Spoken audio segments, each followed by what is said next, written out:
ଶାଢ଼ୀରୁ ଲେହେଙ୍ଗା କରିବା, let's go.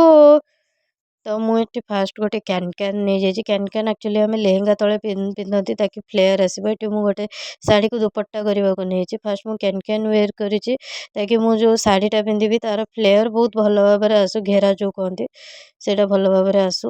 ତ ୟା ପରେ ଆମେ ଶାଢ଼ୀର ଡ୍ରାପିଂ ଷ୍ଟାର୍ଟ କରିବା।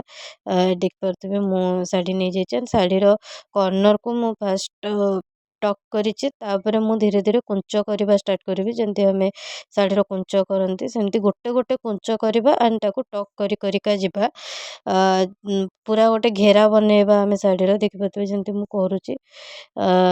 ତ ଏଠି ମୁଁ ଗୋଟେ ଗୋଟେ କରିକି କୁଞ୍ଚ କରିକି ଶାଢ଼ୀକୁ ଧୀରେ ଧୀରେ ପ୍ଲିଟ୍ସ ବନଉଛି। ଆଣ୍ଡ ସିଲ୍କ ଶାଢ଼ୀରେ ପ୍ଲିଟ୍ସ ବନେଇବା ଟିକେ କଷ୍ଟ, ତେଣୁ ଆପଣ ଆଇଦର ଫ୍ୟାନ୍ସି ଶାଢ଼ୀ ୟୁଜ୍ କରିପାରିବେ ଆଉ ପାର୍ଟି ୱେର୍ ଶାଢ଼ୀ ୟୁଜ୍ କରିବେ। ଆଉ ଯଦି ସିଲ୍କ ଶାଢ଼ୀ ୟୁଜ୍ କରୁଛନ୍ତି ତାହେଲେ ତାକୁ ଟିକେ ମାନେ ଆଇରନ୍ ବଗେରାରେ ପ୍ରେସ୍ କରିକି କୁଞ୍ଚ ବନେଇବେ ତାକି ଆପଣଙ୍କ କୁଞ୍ଚଟା ଭିଜିବୁଲ୍ ହେବ।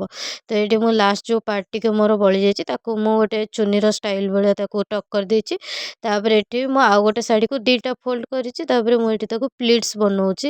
ପ୍ଲିଟ୍ସ ମୁଁ ବହୁତ ଅଧିକା ବନେଇଛି ତାକି ଏହାର ଲୁକ୍ ଟିକେ ବହୁତ ସୁନ୍ଦର ଆସିବ। ଆଉ ମୁଁ ଏ ଶାଢ଼ୀକୁ ଆଜ୍ ଏ ସାଉଥ୍ ଇଣ୍ଡିଆନ୍ ୱେର୍ ହିସାବରେ ପିନ୍ଧୁଛି।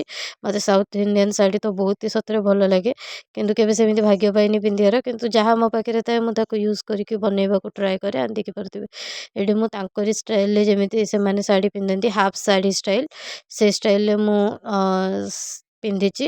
ଆଉ ଏଠି ଯେତିକି ମୋର ବଳି ଯାଇଥିଲା ୟାକୁ ଆପଣ ଆଇଦର ସେଫ୍ଟି ପିନ୍ରେ ସିକ୍योର କରିପାରିବେ, ନହେଲେ ଏମିତି ଟକ୍ କରିପାରିବେ। ତ ଏଠି ମୁଁ ଫାଇନାଲି ଶାଢ଼ୀକୁ ଭଲସେ ପିନ୍ଧି ଦେଇଛି। ଆଉ ଫାଇନାଲ୍ ଲୁକ୍ 1 2 3 ଲୁକ୍ ଆପଣଙ୍କୁ କେମିତି ଲାଗିଲା କମେଣ୍ଟ ସେକ୍ସନରେ ନିଶ୍ଚିନ୍ତ ଜଣାଇବେ। ମୁଁ ଠିକ୍ ସେ ଶାଢ଼ୀ ପିନ୍ଧିଛି ନା ନାହିଁ ସେଇଟା ବି ମୋତେ କହିବେ।